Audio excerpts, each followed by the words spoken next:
pada kesempatan kali ini saya akan share mengenai materi-materi dan bahan-bahan yang saya dapatkan ketika membaca buku mengenai teologi kontekstual dan kearifan lokal Toraja.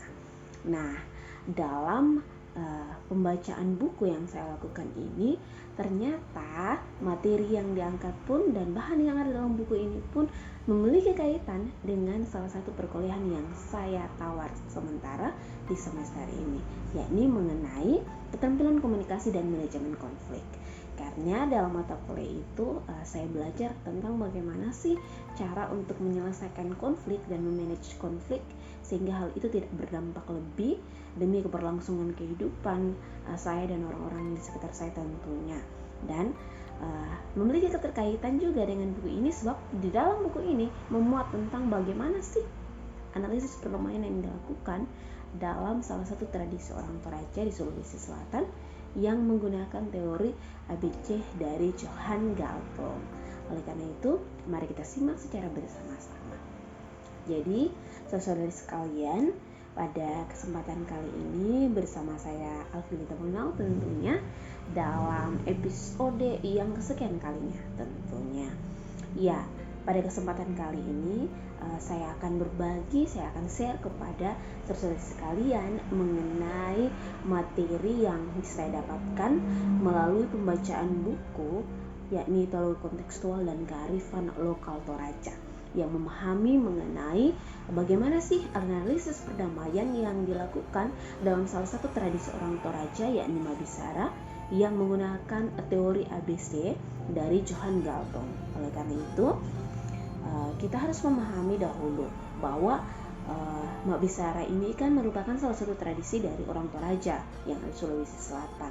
Oleh karena itu, lokasi dari kemudian penulis dalam buku ini melakukan penelitian ialah di Simbuang, Tanah Toraja. Dan penulis dari buku ini merupakan salah satu dosen hebat dari IAKN Toraja, yakni Frans Pailin Rumbi yang telah bereksistensi dalam dunia pendidikan khususnya di bangku perkuliahan sebagai seorang dosen aktif dari tahun 2019 hingga sekarang ini. Nah, saudara-saudari sekalian, kita perlu untuk memahami terlebih dahulu bahwa Indonesia merupakan sebuah negara yang multikultur tentunya dengan berbagai keanekaragaman, baik itu agama, suku, budaya, bahasa, tradisi, dan lain sebagainya. Nah, dalam satu dekade terakhir ini atau 10 tahun ke belakang ini, Indonesia ini sering sekali, bahkan mungkin dari dulu ya, Indonesia ini sering sekali dihadapkan dengan berbagai konflik yang terjadi. Seperti yang telah saya sampaikan tadi bahwa konflik yang terjadi itu baik dari segi agama, politik, ekonomi, agraria, hingga konflik domestik sekalipun yang terjadi mungkin dalam keluarga.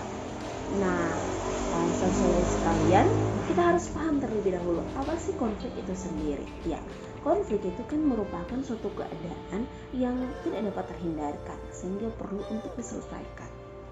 Nah, lalu apa sebenarnya pengertian konflik yang sesungguhnya? Konflik itu merupakan perselisihan atau pertentangan yang terjadi baik antara individu dan individu ataupun individu dan kelompok dan sebagainya. Jadi konflik ini merupakan sebuah perselisihan atau pertentangan. Konflik ini disebabkan karena terdapat pihak yang mengalami ketidakadilan, tertekan, dan terluka. Terjadi pula karena adanya perbedaan cara pandang mindset yang terjadi dalam hal merasakan, menanggapi, serta terdapat perbedaan prinsip dan kepentingan. Nah, konflik ini sebenarnya dapat dibedakan menurut kasus dan dampak, misalnya konflik fisik, konflik batin, konflik sosial, dan sebagainya. Pihak yang mengalami konflik batin ini kemudian tidak dapat mengalami kekecauan dan merasa terpuruk biasanya ya. Jadi orang yang merasakan konflik batin ini dia dapat lebih mengalami kekecauan dan keterpurukan karena hal itu menyangkut kebatinannya. Nah, Karl Marx menanggapi konflik kemudian secara positif. Apa yang dikatakan oleh Karl Marx? Ia mengatakan bahwa konflik itu merupakan suatu kondisi yang dapat mendorong iklim kompetitif serta perubahan sosial dalam masyarakat. Sebab terkadang luka dan kehancuran yang terjadi dalam konflik itu dapat menjadi pijakan atau motivasi untuk memulai kehidupan yang baru bagi orang yang berkonflik biasanya. Akan tetapi, konflik ini perlu untuk diubah melalui sebuah solusi konflik dengan tujuannya itu bahwa mengubah perselisihan itu menjadi pendamaian, atau dari sebuah konflik, sebuah masalah ada pendamaian. Nah, seperti pada kesempatan kali ini saya akan menjelaskan mengenai analisis perdamaian dalam Ma'bisara. Jadi Ma'bisara itu berasal dari kata bisara yang artinya bicara. Ma'bisara itu merupakan membicarakan atau merundingkan perkara yang melibatkan tiga pihak atau dua pihak yang berperkara dan adanya mediator yang menjadi penengah, ya. Nah, Ma'bisara ini seperti yang telah saya sampaikan tadi, bahwa Ma'bisara merupakan salah satu tradisi unik yang terdapat di Tanah Toraja, Sulawesi Selatan. Nah, dalam Ma'bisara ini ada hal yang menarik yang dipaparkan melalui buku yang saya baca, bahwa adanya analisis perdamaian Ma'bisara dengan menggunakan teori dari John Galton, yakni teori ABC. Nah, teori ABC ini merupakan terdiri atas 3 ya, ABC, yakni 3 aspek yang membentuk konflik, yaitu attitude atau sikap, behavior atau perilaku, dan contradiction atau kontradiksi. Nah, attitude atau sikap ini merupakan cara merasakan dan cara untuk memahami konflik yang tengah terjadi.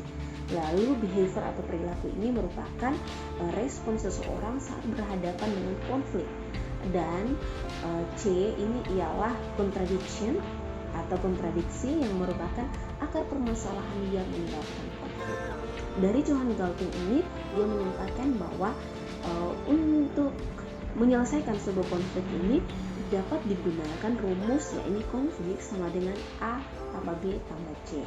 Nah, dalam teori dari Johann Galtung ini, ia mengupayakan rekonstruksi dan adanya rekonsiliasi. Teori ABC ini digunakan pada proses diagnosa untuk kemudian dapat lebih mendalami kasus yang tengah terjadi. Setelah itu perlu untuk adanya langkah pendamaian yang mengarah kepada prognosis dan terapi. Dalam kehidupan orang Toraja terdapat corak falsafah religius Toraja yang mengutamakan kesatuan antara langit dan bumi, kesatuan antara Puang Batua ya, atau Tuan dalam bahasa Toraja, dengan manusia dan alam ciptaan. Persoalan yang dihadapi kemudian pada kebudayaan Toraja adalah kebudayaan Toraja itu kan berkembang melalui tradisi lisan, sehingga hanya dapat diolah menjadi data melalui interpretasi dari pelaku kebudayaan itu atau dari masyarakat Toraja. Nah, paham kepercayaan orang Toraja ini bahwa manusia dan alam itu merupakan saudara, sesama ciptaan Tuhan. Mereka adalah sang serekan yang berasal dari sumber yang sama, yakni ciptaan dari Puang Batu atau Allah itu sendiri.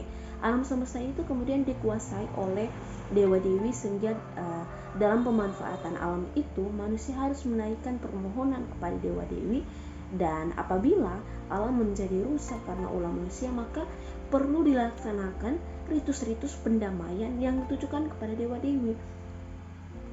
Nah, lalu dalam sistem kebudayaan Toraja ini kan mereka terlebih dahulu, jauh sebelum adanya Ma'bisara itu, sebenarnya sudah ada salah satu tradisi, ya, ini Tarian Pitu. Tarian Pitu merupakan 7 peradilan adat yang menempatkan ukuran kebenaran itu berdasarkan kepada keberanian dan kekuatan. Nah, tentu hal ini kan hal yang sebenarnya agak menyimpang, ya. Bagaimana kemudian keberanian dan kekuatan itu justru dijadikan patokan untuk penyelesaian sebuah masalah.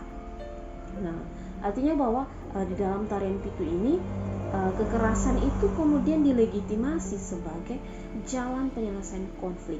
Jadi terkadang itu kebenaran itu bisa saja terbungkam atau bisa saja diam karena dikalahkan oleh kekuatan. atau superpower dari orang-orang tertentu yang berkonflik. Sebab di dalam tarian pitu itu pihak yang menanglah yang kemudian dianggap benar, ya. Jadi dalam model penyelesaian konflik tarian pitu ini kemudian menimbulkan trauma bagi pihak korban dan memicu munculnya keinginan untuk membalas dendam.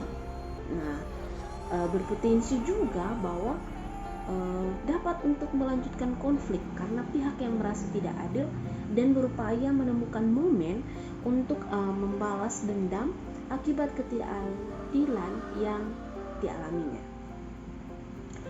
Nah, dalam tarian pitu ini ternyata ditemukan pula bahwa ada tindakan main hakim sendiri dan tindakan kekerasan dari orang-orang terhadap pelaku atau orang yang membuat konflik ini, sehingga justru menimbulkan konflik-konflik selanjutnya. Nah, adanya biasanya ketika konflik terjadi itu karena manusia dan alam itu bersaudara, jadi ada tanda atau gejala alam yang menunjukkan telah terjadinya konflik atau bencana alam dan keanehan lain yang ditujukan oleh alam yang menimbulkan kegaduhan, kekhawatiran, bahkan ketakutan serta kebingungan pada masyarakat atas sikap pelaku yang kemudian menyembunyikan kasus dan tidak segera untuk mengakui akan kasus tersebut. Oleh karena itu, yang menarik bahwa ketika tarian pitu itu hadir dengan melegitimasi kekerasan, justru ditemukan bahwa ternyata ada loh salah satu cara lain yang dapat dilakukan untuk menyelesaikan konflik dalam masyarakat Toraja, yakni Mabisara. Jadi seperti yang saya sampaikan bahwa kebudayaan orang Toraja itu kan mendoktrin kekerasan dalam tarian pitu, ya, yang menjadi persoalan yang serius dan kemudian memberi dampak yang signifikan. Nah, oleh karena itu Mabisara itu dinilai menjadi model manajemen konflik yang paling ampuh dalam menyelesaikan konflik. Mabisara ini kan merupakan sebuah proses musyawarah untuk merundingkan pihak-pihak yang berkonflik, di mana pihak-pihak yang berkonflik itu dikumpulkan untuk melakukan perundingan dan mereka tidak sendiri sebab ada mediator atau orang yang menjadi penengah.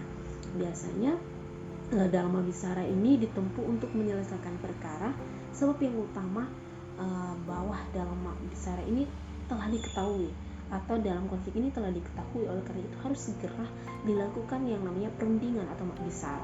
Mabisara ini dilakukan untuk mencegah konflik yang terjadi karena pelanggaran norma-norma utama atau kesusilaan serta beragam konflik lain pada masyarakat Toraja.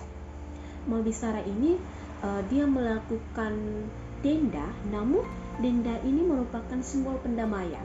Jadi untuk memperbaiki kembali relasi yang telah rusak akibat konflik. Jadi denda ini ditentukan melalui musyawarah dengan mempertimbangkan jenis kesalahan serta kemampuan dari pelaku, apakah ia mampu untuk menebus atau ia mampu untuk membayar denda atau tidak. Nah, yang perlu lagi untuk kita pahami bahwa Mabisara ini merupakan langkah untuk kita mengenali kasus di mana adanya konflik yang didahului dengan adanya gejala alam. Jadi seperti bencana alam maupun keanehan lainnya itu telah terjadi. Oleh karena itu perlu untuk memahami mulai dari akar permasalahan konflik ini, dan kemudian jika gejala tersebut semakin meningkat itu pertandanya bahwa ada pelanggaran namun pelaku menyembunyikannya. Oleh karena itu jenis pelanggaran itu harus segera diketahui sebelum bencana itu semakin meluas dan lebih lagi berdampak kepada kehidupan orang Toraja. Dalam Mabisara ini pelaku dan pihak-pihak yang terkait itu menjalani yang namanya pemeriksaan. Jadi tua-tua adat dan hakim pendamai itu mereka menyelidiki kasus, lalu kemudian mereka berusaha untuk mengupayakan pendamaian. Akhir dari kemudian penyelesaian konflik ini ialah dengan menetapkan denda kepada pihak yang bersalah. Denda ini berupa pengorbanan hewan yang kemudian dapat membersihkan kampung. Dipercaya ya untuk membuat kampung itu bersih dari efek negatif sehingga kehidupan masyarakat Toraja itu kembali tentram, ya. Dan kemudian dapat pula untuk mengenali konflik pencemaran nama baik, baik itu konflik pertengkaran, pencurian dan lain sebagainya. Itu diselesaikan melalui jalur Mabisara ini.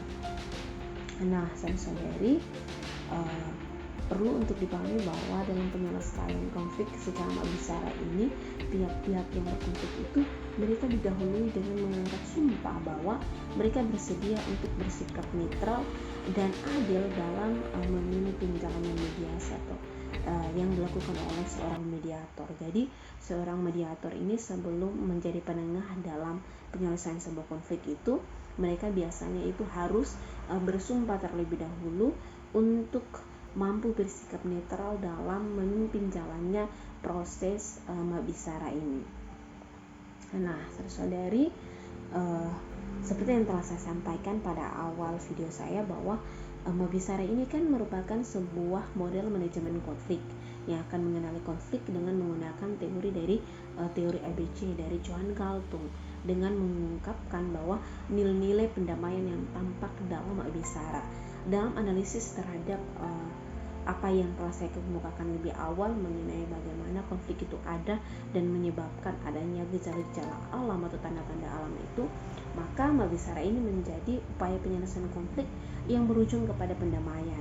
Dalam hal ini mereka mengubah konflik menjadi sebuah resolusi konflik pendamaian yang dilakukan oleh mediator dengan memeriksa kembali persoalan yang muncul dan memeriksa pelanggaran etis yang terjadi dengan memperhatikan prinsip-prinsip kebenaran, keadilan, dan kemanusiaan. Musyawarah yang terjadi kemudian sering berakhir dengan menjatuhkan denda kepada pihak yang bersalah, namun denda tersebut tidak memiliki makna yang berbeda. Jadi denda ini hanya menjadi simbol dari perdamaian itu sendiri. Nah, mabisara ini kan dia menggunakan model non-legitasi ya, jadi tidak mengikuti jalur hukum. Jadi dalam proses mediasi itu untuk mencari tahu kasus yang telah terjadi melalui tanda-tanda alam ataupun hal-hal lain yang telah terjadi itu digunakan pola ABC, sedangkan kemudian untuk konflik yang sudah diketahui penyebabnya itu menggunakan pola CAB dari sang pakar teori pendamaian ini. Jadi salah satu alasan masyarakat mengupayakan pendamaian ialah karena rasa malu ketimbang rasa bersalah. Dengan menetapkan denda kemudian menegaskan bahwa penyelesaian konflik itu harus ada, dan apabila denda telah dilaksanakan bahwa menandakan pula bahwa konflik itu telah selesai. Jadi konflik itu berujung dengan adanya pendamaian dan adanya pelaksanaan pembayaran denda. Dengan menetapkan denda itu kemudian menegaskan bahwa penyelesaian konflik itu telah ada, dan denda itu sebagai cara halus untuk menegur dan mengingatkan pihak-pihak yang berkonflik agar tidak lagi mengurangi pertikaian ya. Jadi kesimpulannya bahwa melalui apa yang saya baca ini saya memahami ya bahwa mabisara ini dilaksanakan untuk menyelesaikan perkara konflik dan kemudian untuk meluruskan atau memperbaiki hubungan seseorang dengan orang lainnya. Jadi dalam status sosial kita, status sosial kita atau kita sebagai makhluk sosial ini kita perlu paham bahwa mabisara ini dalam tradisi orang Toraja ini merupakan salah satu cara penyelesaian konflik yang dilakukan untuk meluruskan atau memperbaiki relasi yang ada ya, baik antar keluarga, antar saudara ataupun dengan sesama masyarakat. Nah, mabisara ini dia mengedepankan nilai-nilai pendamaian, yakni keadilan, kejujuran, kemudian lagi adanya penghargaan terhadap HAM ya. Jadi karena ada faktor kebersamaan, adanya pengampunan. Jadi untuk itu dalam mabisara itu keputusan yang terjadi itu ialah keputusan yang ramah terhadap manusia dan juga terhadap lingkungan. Dan spirit dari mabisara ini pada dasarnya ialah untuk mewujudkan falsafah hidup orang Toraja untuk hidup karapasan atau hidup dalam kedamaian bersama dengan saudara-saudari yang lain.